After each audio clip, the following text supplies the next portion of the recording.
नमस्कार साथियों, स्वागत आप सबों का। बिहार में 7वें चरण के शिक्षकों की बहाली को लेकर के फॉर्म जो है वो लगातार आवेदकों की संख्या बढ़ती जा रही है। प्राथमिक में अगर आप देखें तो आज का आंकड़ा जो अखबारों ने प्रस्तुत किया है कि 9 लोग जो हैं वो एक सीट में फ़ाइट करते नज़र आ रहे हैं। यानी कि कहीं ना कहीं कंपटीशन या फॉर्म जो है वो 9 गुना बढ़ा चुका है। ये प्राथमिक की बात है और ये आप समझ सकते हैं कि प्राथमिक में अगर इस तरीके का कंडीशन है तो आगे आपको बहाली में किस तरीके की मेहनत, परीक्षा में किस तरीके की मेहनत करने की आवश्यकता पड़ेगी। डोमिसाइल को जब से बिहार सरकार ने हटाया है और किस प्रकार से एक बम बहाली पे फूटा है और वो बम कहीं ना कहीं कंपटीशन बढ़ा रहा है बिहार के अभ्यर्थियों के लिए।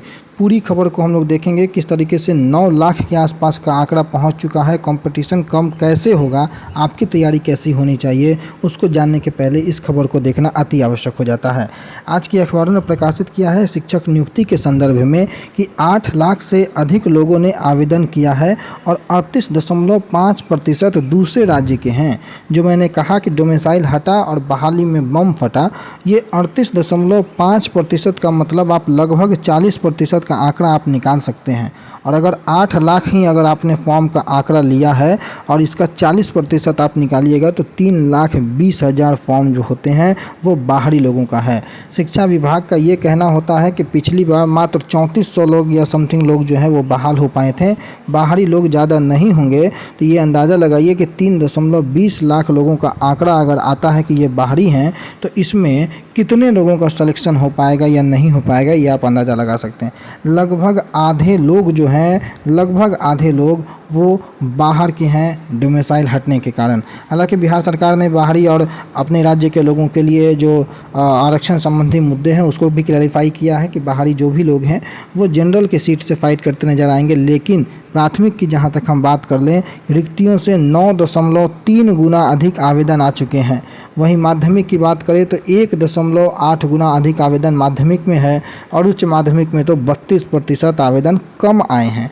यानी कि जितने सीटें हैं उनसे भी 32% लोग जो है वो कम मिले हैं उच्च माध्यमिक में। अगर कक्षा 1 से 5 की बात कर ले तो लगभग 80,000 के आसपास का जो है आपको सीट था और उसमें कि 8 लाख के आसपास का रजिस्ट्रेशन और 74,800 के समथिंग जो है वो अंतिम आवेदन अब तक हो चुके हैं। माफ़ कीजिएगा, 7,48,900 के आसपास का जो है वो आपको अंतिम रूप से आवेदन जो है देखने को मिल चुके हैं, 7,48,900। तो ये जो आंकड़ा है और इसका 38.5%, ये मैं प्राथमिक में इसलिए बोल रहा हूँ क्योंकि माध्यमिक और उच्च माध्यमिक में STET की अनिवार्यता थी। तो इस बार STET वाले लोग जो हैं वो बच चुके हैं। माध्यमिक और उच्च माध्यमिक में बाहरी लोगों का दबाव उन पर नहीं पड़ा है। कुछ लोग अगर फॉर्म भर चुके होंगे गलती से, छूटे भटके लोग, तो वो लोग ज़रूर अप्लाई करेंगे, अदरवाइज इनमें प्रभाव नहीं है। लेकिन प्राइमरी में तो ज़बरदस्त तरीके की जो है वो आपको रश देखने को मिल रही है। 38.5% दूसरे राज्य के लोग हैं। कुल अगर आवेदकों की संख्या देखा जाए तो 8,63,081 आवेदन अब तक आ चुके हैं, जिसमें 7,48,900 प्राइमरी के, 65,500 माध्यमिक के और 39,680 उच्च माध्यमिक के लोग जो है आवेदन कर चुके हैं। सीटों की संख्या पर अगर आप नज़र डालिएगा तो ये 34,916 लिखा हुआ है, हालांकि ये है 32,916 सीट और उसके अनुपात में 65,000 का मतलब होता है कि 2 गुने अभ्यर्थियों ने आवेदन किया है। और वहीं आप उच्च माध्यमिक में देख लीजिए 57 और यहाँ लगभग 40 का आंकड़ा, तो लगभग यहाँ पर 32% आवेदन कम आए हैं। तो कुल मिलाकर आज के सारे अखबारों ने इसी प्रकार से मिलती जुलती खबरें जो हैं वो प्रकाशित भी की हैं। और कंपटीशन कम कैसे होगा, प्राइमरी की अगर आप अभ्यर्थी हैं तो आपको प्रयास ज़्यादा करना है। आपको ये देखना है कि हमसे कोई अभ्यर्थी आगे कैसे नहीं निकले और किसी भी प्रक्रिया से आपको गुजरना पड़े, लेकिन पढ़ाई नहीं छोड़ना है। आपको जी जान लगाकर मेहनत करना है प्राइमरी वाले अभ्यर्थियों के लिए। माध्यमिक वाले अभ्यर्थियों के लिए कंपटीशन कम ज़रूर है, लेकिन ऐसा नहीं है कि आपको नहीं पढ़ने से काम चल जाएगा। सिलेबस बहुत वास्ट है, आपको बहुत डीपली पढ़ना होगा। BPSC ने जिस प्रकार का डरावना पहले ही आपको एक रूपरेखा तैयार किया है, हालांकि उससे डरना नहीं है, लड़ना है और अपनी तैयारी को सुनिश्चित करके परीक्षा के हॉल में जाना है। अभी देखिए एक अन्य मसला पटना हाईकोर्ट का भी अभी आपको देखने को मिला होगा, मैं अगले वीडियो में उसको शामिल करूँगा। और उसको लेकर के लगातार कयास लगाए जा रहे हैं कि परीक्षा की तिथि को एक्सटेंड किया जाएगा, लेकिन अब तक ऐसी कोई कंफर्मेशन ऑफिशियल नोटिफिकेशन नहीं है।